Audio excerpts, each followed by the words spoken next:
Chandu YouTube channel. I hope ಎಲ್ಲ ಚೆನ್ನಾಗಿದ್ದೀರಿ ಅಂತ. ನಾನು ಕೂಡ ತುಂಬ ಚೆನ್ನಾಗಿದ್ದೀನಿ.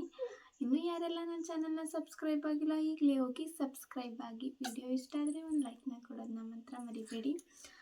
ಇವತ್ತು ಮನೇಲಿ ಪಾಪುಗೆ ಯಾವ ರೀತಿ ಸೀಲಕ್ನ ಮಾಡ್ಬೋದು, ಹಾಗೆ ನನ್ನ ಮಗಳಿಗೆ ನಾನು ಯಾವ ರೀತಿ ಸೀಲಕ್ನ ಮಾಡಾಕ್ತಾ ಇದ್ದೀನಿ ಅಂತ ನಿಮಗೆಲ್ಲ ತೋರಿಸ್ತೀನಿ. ಮತ್ತು ಹೊರಗಡೆಯಿಂದ ತರೋದಷ್ಟು ಸೇಫ್ ಇರಲ್ಲ ಅಲ್ವಾ, ಹಾಗಾಗಿ ಮನೇಲೇ ಆದಷ್ಟು ಮನೇಲೇ ಮಾಡಿ ತಿನ್ನಿಸ್ಬೇಕಂತ ಹೇಳ್ಬಿಟ್ಟು ಮನೇಲೇ ಮಾಡ್ತಾಯಿದ್ದೀನಿ ನಾನು.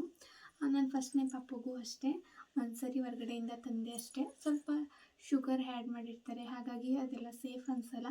ಒಂದು ವರ್ಷದ ತನಕ ಮಕ್ಕಳಿಗೆ ಸ್ವೀಟ್ ಆಗಲಿ ಶಾಲ್ಟ್ ಆಗಲಿ ಏನು ಕೊಡಬಾರ್ದಲ್ವ, ಹಾಗಾಗಿ ಮನೇಲೇ ಮಾಡೋಣ ಅಂತ ಅಂದ್ಕೊಂಡು ಅವನಿಗೂ ಮನೇಲೇ ಮಾಡಿ ತಿನ್ನಿಸ್ದೆ.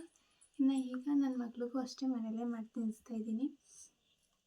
ಮಕ್ಕಳಿಗೆ ಆದಷ್ಟು ಮನೇಲೇ ಎಷ್ಟಾಗುತ್ತೆ ಅಷ್ಟು ಮನೆ ಫುಡ್ನೇ ಕೊಡೋದು ಒಳ್ಳೆಯದಲ್ವ, ಹಾಗಾಗಿ ನನ್ನ ಮಗಳಿಗೂ ಅಷ್ಟೇ ನಾನು ಈಗ ಮನೇಲೇ ಸೀಲಕ್ನ ಮಾಡಿ ತಿನ್ನಿಸ್ತಾ ಇದ್ದೀನಿ. ಆಲ್ರೆಡಿ ಒಂದು ವೀಡಿಯೋನ ಅಪ್ಲೋಡ್ ಮಾಡಿದ್ದೀನಿ, ಇಂಟ್ರೆಸ್ಟ್ ಇದ್ದರೆ ಹೋಗಿ ಚೆಕ್ ಮಾಡಿ. ಈ ಸರಿ ನನ್ನ ಮಗಳಿಗೆ ನಾನು ಯಾವ ರೀತಿ ಮನೇಲಿ ಸೀಲಕ್ನ ಮಾಡ್ತಾಯಿದ್ದೀನಿ ಮತ್ತು ನನ್ನ ಪಾಪುಗೆ ನಾನು ಎಷ್ಟು ತಿಂಗಳಿಂದ ಸೀಲಕ್ನ ಹಾಕ್ತೆ ಅಂತ ಆಲ್ರೆಡಿ ಒಂದು ವೀಡಿಯೋದಲ್ಲಿ ಕಂಪ್ಲೀಟಾಗಿ ಹೇಳಿದ್ದೀನಿ. ನನ್ನ ಮಗಳಿಗೆ ನಾನು 6 ತಿಂಗಳು ಕಂಪ್ಲೀಟ್ ಆಯ್ತಲೇ ನಾನು ಸರಿನೆಲ್ಲ ಹಾಕೋಕ್ಕೆ ಸ್ಟಾರ್ಟ್ ಮಾಡಿದೆ. ಮೊದಲೆಲ್ಲ ಕ್ಯಾರೆಟ್ ಪ್ಯೂರಿ 5.5 ತಿಂಗಳಿಗೆಲ್ಲ ಕ್ಯಾರೆಟ್ ಪ್ಯೂರಿ, ಬೀಟ್ರೋಟ್ ಪ್ಯೂರಿ ಇದನ್ನೆಲ್ಲ ಹಾಕ್ತಾಯಿದ್ದೆ. ತುಂಬ ತುಂಟಿ ಆಗಿಬಿಟ್ಟಿದ್ದಾಳೆ. ಅವಳನ್ನ ಹಿಡಿಯೋದು ತುಂಬ ಕಷ್ಟನೇ ಆಗ್ಬಿಟ್ಟಿದೆ. ಇನ್ನು ನನ್ನ ಮಗಳಿಗೆ ನಾನು 6 ತಿಂಗಳೈತಲೇ ಫುಡ್ನ ಸ್ಟಾರ್ಟ್ ಮಾಡಿದ್ದು. ಇವಾಗ ಪರವಾಗಿಲ್ಲ, 7 ತುಂಬ 8ಕ್ಕೆ ಬಿದ್ದಿದೆಯಲ್ವ. ಈಗ ಸ್ವಲ್ಪ ಅನ್ನನೂ ತಿಂತಾಳೆ. ಅನ್ನನೂ ಚೆನ್ನಾಗಿ ಮೆತ್ತಿಗೆ ಬೇಯಿಸ್ಬಿಟ್ಟು ಅನ್ನನ ಸ್ನ್ಯಾಶ್ ಮಾಡಿ ತಿನ್ನಿಸೋದು ತುಂಬ ಒಳ್ಳೆಯದು. ಹಾಗಾಗಿ ಅನ್ನನೂ ಸುದ ತಿಂತಾಳೆ. ನಾನು ಒಂದು ಟೈಮ್ ಅನ್ನ, ಒಂದು ಟೈಮು ಕ್ಯಾರೆಟ್ ಪ್ಯೂರಿ ಇರ್ಬೋದು, ಬೀಟ್ರೋಟ್ ಪ್ಯೂರಿ ಇರ್ಬೋದು, ಈ ರೀತಿಯಾಗಿ ಊಟನ ತಿನ್ನಿಸ್ತೀನಿ. ಮತ್ತು ಇವಾಗ ನಿಮ್ಮ ಪಾಪುಗೆ ಸ್ಟಾರ್ಟಿಂಗ್ ಆಗ್ತಾಯಿದ್ದೀರಿ ಅಂದರೆ ಕಮ್ಮಿ ಹಾಕಿ 1 ಸ್ಪೂನ್ ಹಾಕಿ ಸಾಕು. ಆಮೇಲೆ ಪಾಪು ಯಾವ ರೀತಿ ಡೈಜೆಸ್ಟ್ ಮಾಡ್ಕೋತೈತೆ ಅನ್ನೋದ್ರ ಮೇಲೆ ಡಿಪೆಂಡ್ ಆಗಿ ಸ್ವಲ್ಪನೇ ಜಾಸ್ತಿ ಮಾಡ್ತಾ ಹೋಗಿ. ಸರಿ, ಮತ್ತು ಏನಕ್ಕೆ ತಡ, ಬನ್ನಿ ಯಾವ ರೀತಿ ನಾವು ಸೀಲಕ್ನ ಮನೇಲೇ ಮಾಡ್ಕೋಬೋದು ಅಂತ ತೋರಿಸ್ತೀನಿ. ಇನ್ನು ನೀವು ನಿಮ್ಮ ಪಾಪುಗೆ ಒಂದು ಸರಿ ಟ್ರೈ ಮಾಡಿ ನೋಡಿ.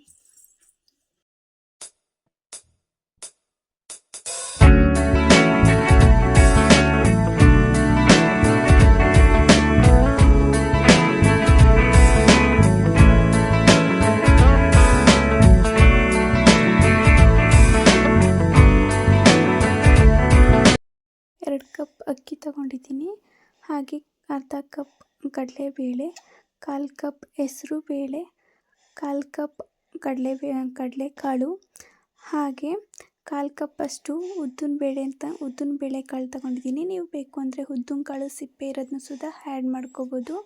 ಹಾಗೆ 1/4 ಕಪ್ಪಷ್ಟು ನಾನು ಬೇಳೆಕಾಳನ್ನ ತಗೊಂಡಿದ್ದೀನಿ. ಹಾಗೆ ಹೆಸ್ರು ಕಾಳನ್ನ ತಗೊಂಡಿದ್ದೀನಿ. ಹೆಸ್ರು ಕಾಳು ಹಾಕೋದ್ರಿಂದ ಪಾಪುಗೆ ತುಂಬ ಒಳ್ಳೆಯದು, ಹಾಗೆ ವೆಯ್ಟ್ ಗೇನ್ ಆಗೋಕ್ಕೂ ಸಹಾಯ ಮಾಡುತ್ತೆ.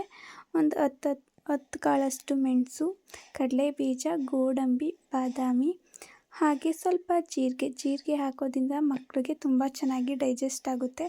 ಮತ್ತು ಏನಾರ ಪಾಪು ಆರಗ್ನೆ ಮಾಡ್ಕೋತಾ ಇಲ್ಲ ಅಂದರೆ ಜೀರಿಗೆ ಹಾಕಿರೋದ್ರಿಂದ ತುಂಬ ಚೆನ್ನಾಗಿ ಮಕ್ಕಳು ಆರಗ್ನೆ ಮಾಡ್ಕೊಳ್ಳೋಕ್ಕೆ ಸಹಾಯ ಆಗುತ್ತೆ. ಇದನ್ನು ಹಾಗೆ ಸಪ್ರೇಟ್ ಎತ್ತಿಕ್ಕೋತಾ ಇದ್ದೀನಿ ನಾನು.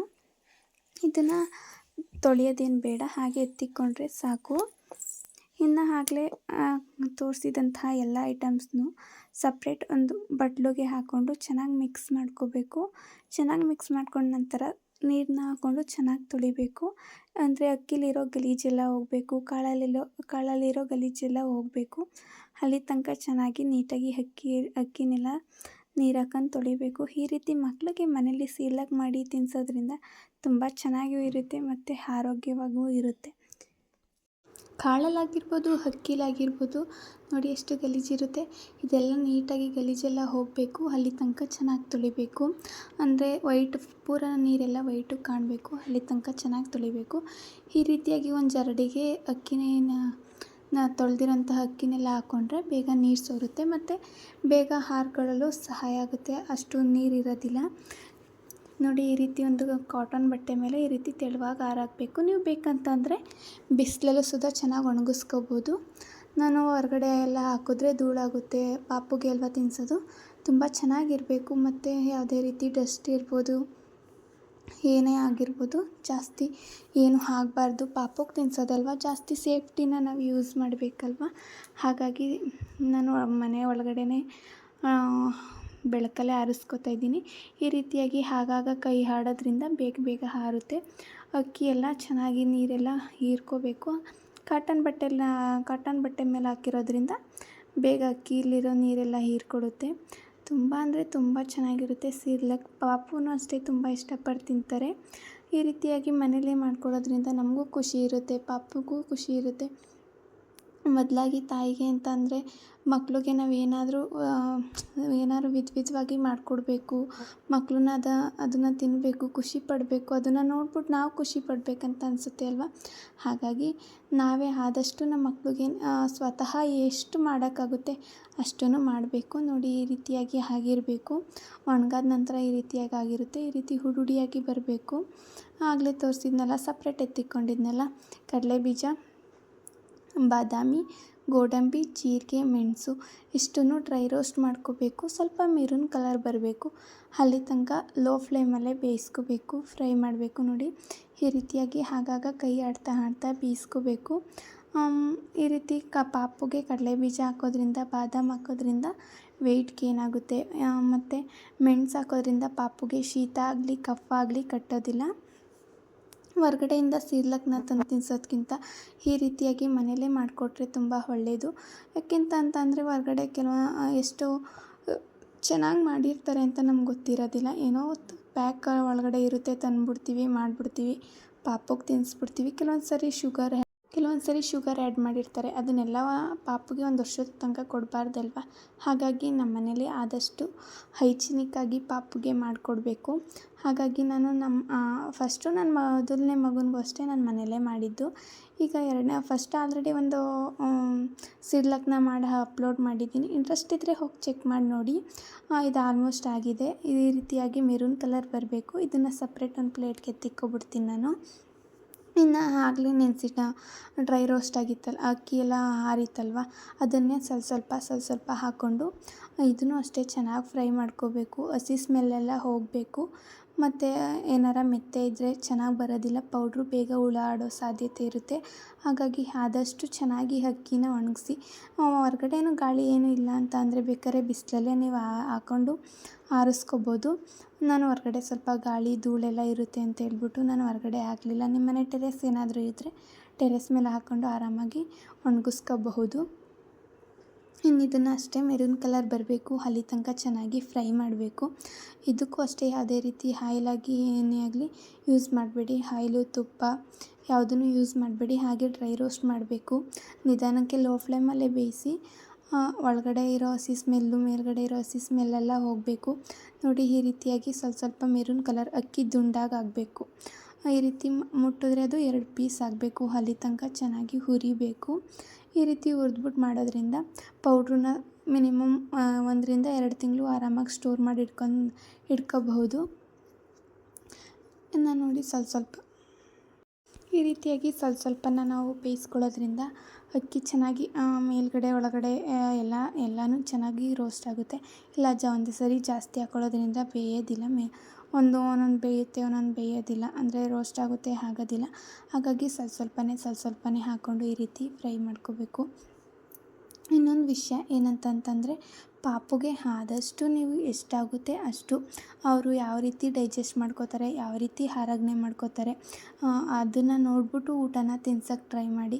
ನಾನು ಮಾಡಿಬಿಟ್ಟಿದ್ದೀನಿ, ವೇಸ್ಟ್ ಆಗುತ್ತೆ ಅಂತ ಎಲ್ಲ ಜಾಸ್ತಿ ಹಿಂಸೆ ಮಾಡಿ ತುರ್ಕಕ್ಕೆ ಹೋಗಬೇಡಿ. ಅಂದರೆ ಅವ್ರಿಗೆ ತಿನ್ಸೋಕ್ಕೆ ಹೋಗಬೇಡಿ ಬಲವಂತಾಗಿ ತಿನ್ಸಿದ್ರು ವೇಸ್ಟು. ಯಾಕೆಂತಂದರೆ ಅವ್ರು ಏನೇ ತಿಂದ್ರೂ ಅದು ಆರಗ್ನೆ ಆಗೋದಿಲ್ಲ. ನಾವು ನಮ್ಮ ಖುಷಿಗೆ ಪಾಪು ಹೊಟ್ಟೆ ತುಂಬಲಿ ಅಂತ ಅವಳು ಇಷ್ಟ ಇಲ್ಲ ಅಂದ್ರೂ ಬಲವಂತವಾಗಿ ತಿನ್ನಿಸ್ಬಿಡ್ತೀವಿ. ಅದು ಅವ್ರಿಗೆ ಮೈ ಎತ್ತೋದಿಲ್ಲ. ಹಾಗಾಗಿ ಪಾಪುನ ಇಷ್ಟ ನೋಡಿಕೊಂಡು ಆ ಕಡೆ ಈ ಕಡೆ ಅಡುಗೆನ ಮಾಡಿಕೊಂಡು ಏನಾದರೂ ತೋರಿಸ್ಕೊಂಡು ತಿನ್ಸೋಕ್ಕೆ ಟ್ರೈ ಮಾಡಿ. ಎಲ್ಲ ಮಕ್ಕಳೂ ಒಂದೇ ಸರಿ ತಿನ್ನು ಅಂದ ತಕ್ಷಣ ತಿಂದ್ಬಿಡೋದಿಲ್ಲ. ಕೆಲವೊಂದು ಮಕ್ಕಳು ಸುಮ್ಮನೆ ತಿಂತಾರೆ, ಕೆಲವೊಂದು ಮಕ್ಕಳು ತಿನ್ನೋದೇ ಇಲ್ಲ. ಹಾಗಾಗಿ ಪಾಪು ಮಕ್ಕಳು ಇರ್ಬೋದು, ದೊಡ್ಡವರು ಅಂದರೆ 2 ವರ್ಷದ ಮಕ್ಕಳು ತನಕ ಊಟ ತಿನ್ಸೋದು ಸ್ವಲ್ಪ ಕಷ್ಟನೇ ಅಲ್ವಾ. ಹಾಗಾಗಿ ಆ ಕಡೆ ಈ ಕಡೆ ತೋರಿಸ್ಕೊಂಡು ಪ್ರಾಣಿಗಳನ್ನ ತೋರಿಸ್ಕೊಂಡು ತಿನ್ನಿಸಿ. ಇನ್ನೆಲ್ಲ ಅದು ಅಷ್ಟೇ ಕಂಪ್ಲೀಟ್ ಕೂಲ್ ಆದ ತಕ್ಷಣ ನೀವು ಹೊರಗಡೆ ಮಿಷಿನಲ್ಲೂ ಮಾಡಿಸ್ಕೋಬೋದು, ಇಲ್ಲಾಂದರೆ ಗ್ರೈಂಡರಲ್ಲೂ ಮಾಡ್ಕೋಬೋದು. ನಾನು ಮಿಕ್ಸಿಲಿ ಮಾಡ್ಕೊಂಡಿದ್ದೀನಿ. ಈ ರೀತಿಯಾಗಿ ಪೌಡ್ರಾದರೆ ಸಾಕು. ಇದು ಅಷ್ಟೇ ಕಂಪ್ಲೀಟ್ ಕೂಲ್ ಆಗಬೇಕು, ಅಲ್ಲಿ ತನಕ ಚೆನ್ನಾಗಿ ಆರಿಸ್ಬೇಕು, ಇಲ್ಲ ಅಂತ ಅಂದರೆ ಹುಳ ಬೀಳೋ ಸಾಧ್ಯತೆ ಇರುತ್ತೆ. ಪೂರ ಅಂದರೆ ಪೂರ ತಣ್ಣಗಾಗಬೇಕು. ಅದಾದ ನಂತರ ನಾವು ಒಂದು ಬಾಕ್ಸ್ಗೆ ಸ್ಟೋರ್ ಮಾಡಿಟ್ಕೊಂಡು ಮಿನಿಮಮ್ 2 ತಿಂಗಳು ತನಕನೂ ಯೂಸ್ ಮಾಡ್ಬೋದು. ನಾನು ನನ್ನ ಪಾಪು ಮತ್ತು ನನ್ನ ತಂಗಿ ಪಾಪುಗೆ ಮಾಡ್ತಾಯಿರೋದು. ಇನ್ನು ಯಾವ ಏಜಿಂದ ಹಾಕಬೇಕು ಅಂತ ಅಂದರೆ ಅಬೌವ್ 6 ಮಂತಿಂದ ಹಾಕ್ಬೋದು. ಪಾಪು ಯಾವ ರೀತಿ ಅಂದರೆ ಫಸ್ಟ್ ಟೈಮ್ ಹಾಕ್ತಾಯಿದ್ದೀರಿ ಅಂದರೆ ಒಂದೇ ಸ್ಪೂನ್ ಸಾಕು, 1 ಸ್ಪೂನ್ ಹಾಕಿದ್ರೆ ಅಡ್ಜಸ್ಟ್ ಆಗುತ್ತೆ. ಹಾಗಾಗಿ 8 ಮಂತ್ಸ್ ಹಾಗೆ 9 ಮಂತ್ಸ್ ಇದ್ದರೆ 2 ಆರ್ 3 ಮಂತ್ಸ್ 3 ಸ್ಪೂನ್ ಹಾಕಿದ್ರೆ ಸಾಕು. ನನ್ನ ಪಾಪುಗೆ ಈಗ ಅವಳು 7 ಮಂತ್ ಕಂಪ್ಲೀಟಾಗಿ 8 ಮಂತ್ ರನ್ನಿಂಗ್ ಇದೆ. ಹಾಗಾಗಿ ನಾನು ಅವಳಿಗೆ ಇದು 3 ಸ್ಪೂನ್ ಹಾಕ್ತಾಯಿದ್ದೀನಿ. ಈ ರೀತಿಯಾಗಿ ಏರ್ ಕಂಟೈನರ್ ಬಾಕ್ಸಲ್ಲಿ ಸ್ಟೋರ್ ಮಾಡಿ ಇಟ್ಕೊಂಡ್ರೆ ಆರಾಮಾಗಿ ಬಳಸ್ಕೋಬೋದು. 3 ಟೈಮ್ಗೂ ಯಾವ ರೀತಿ ತಿನ್ನಿಸೋದು, ಏನು ತಿನ್ನಿಸೋದು ಅಂತ ಟೆನ್ಷನ್ ಇರುತ್ತಲ್ವ. ಈ ರೀತಿಯಾಗಿ ಮನೇಲೇ ಸೀರ್ಲಾಕ್ನ ಮಾಡಿಟ್ಕೊಂಡ್ರೆ ಒಂದೊಂದು ಟೈಮ್ಗೆ ಅಡ್ಜಸ್ಟ್ ಆಗುತ್ತೆ. ಇನ್ನು ಅದಾದ ನಂತರ ಯಾವ ರೀತಿ ಮಾಡೋದು ನೋಡೋದು ಬನ್ನಿ.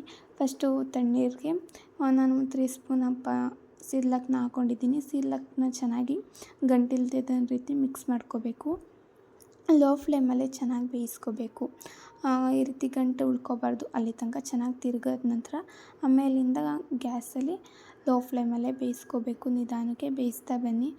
ಅಂದರೆ ತುಂಬ ಚೆನ್ನಾಗಿರೋ ಹೋಮ್ ಮೇಡ್ ಸೀರ್ಲಾಕ್ ನಿಮಗೆ ಇಷ್ಟ ಆಗುತ್ತೆ.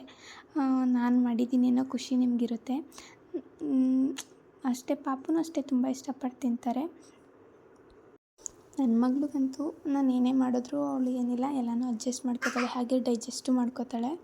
ನಾನು ನನ್ನ ಪಾಪುಗೆ 1 ಟೈಮು ರಾಗಿ ಸರಿನ ಕೊಟ್ಟರೆ 1 ಟೈಮು ಹೋಮ್ ಮೇಡ್ ಸೀರ್ಲಾಕ್ನ ಕೊಡ್ತೀನಿ. ಹಾಗೆ 1 ಟೈಮ್ ಕ್ಯಾರೆಟ್ ಪ್ಯೂರಿ ಇರ್ಬೋದು, ಬೀಟ್ರೂಟ್ ಪ್ಯೂರಿ ಇರ್ಬೋದು, ಈ ರೀತಿ ಪ್ಯೂರಿಗಳನ್ನ ಮಾಡಿ ತಿನ್ನಿಸ್ತೀನಿ. ಒಂದೊಂದು ಟೈಮ್ಗೂ ನಾನು 3 ಟೈಮ್ಸ್ ಆರಾಮಾಗಿ ಅವಳಿಗೆ ಊಟನ ಮಾಡಿಸ್ತೀನಿ. ಅವಳು ಅಷ್ಟೇ ಆರಾಮಾಗಿ 3 ಟೈಮು ಡೈಜೆಸ್ಟ್ ಮಾಡ್ಕೋತಾಳೆ. ನಿಮ್ಮ ಪಾಪು ಯಾವ ರೀತಿ ಡೈಜೆಸ್ಟ್ ಮಾಡ್ಕೊಳ್ಳುತ್ತೆ ಅದ್ರ ಮೇಲೆ ಡಿಪೆಂಡಾಗಿ ಕರೆಕ್ಟಾಗಿ ಡೈಜೆಸ್ಟ್ ಮಾಡ್ಕೊಳ್ಳೋದಿಲ್ಲ ಅಂತ ಅಂದರೆ ಒಂದಿನಕ್ಕೆ 2 ಟೈಮ್ಸ್ ಆದರೆ ಸಾಕು. 1 ಟೈಮ್ ಆ್ಯಪಲ್ ಪ್ಯೂರಿ ಇರ್ಬೋದು, 1 ಟೈಮ್ ಸರಿ ಕೊಡಿ. ಹಾಗಾಗಿ ಆರಾಮಾಗಿ ಡೈಜೆಸ್ಟ್ ಮಾಡ್ಕೋಬಹುದು. ಇನ್ನು ಈ ಸ್ಯಾರಿನೂ ಅಷ್ಟೇ ತುಂಬ ಚೆನ್ನಾಗಿರುತ್ತೆ. ಫಸ್ಟ್ ಸ್ಟಾರ್ಟಿಂಗ್ ಅಂತ ಅಂದರೆ 1 ಸ್ಪೂನ್ ಆದರೆ ಸಾಕು. ಅದನ್ನು ಚೆನ್ನಾಗಿ ತಿಂತಾಯಿದ್ದಾರೆ ಅಂತಂದರೆ ಸ್ವಲ್ಪನೇ ಜಾಸ್ತಿ ಮಾಡ್ತಾ ಹೋಗಿ. ನಮ್ಗೆ ಗೊತ್ತಿರುತ್ತೆ ಅಲ್ವ ನಮ್ಮ ಪಾಪು ಎಷ್ಟು ಊಟ ಮಾಡುತ್ತೆ ಅಂತ. ಹಾಗಾಗಿ ಇನ್ನು ಅದೇ ಸರಿ ಎಲ್ಲ ಚೆನ್ನಾಗಿ ಬೆಂದಾದ ನಂತರ ಈ ರೀತಿ 1 ಸ್ಪೂನ್ ತುಪ್ಪನೋ ಬೆಣ್ಣೆನೋ ತಿನ್ನಿಸೋದ್ರಿಂದ ಪಾಪುಗೆ ವೆಯ್ಟ್ ಗೇನ್ ಆಗಲು ಸಹಾಯ ಆಗುತ್ತೆ. ಮತ್ತು ಹಾಗೆ ಟೇಸ್ಟು ತುಂಬ ಚೆನ್ನಾಗಿರುತ್ತೆ ಅಲ್ವಾ.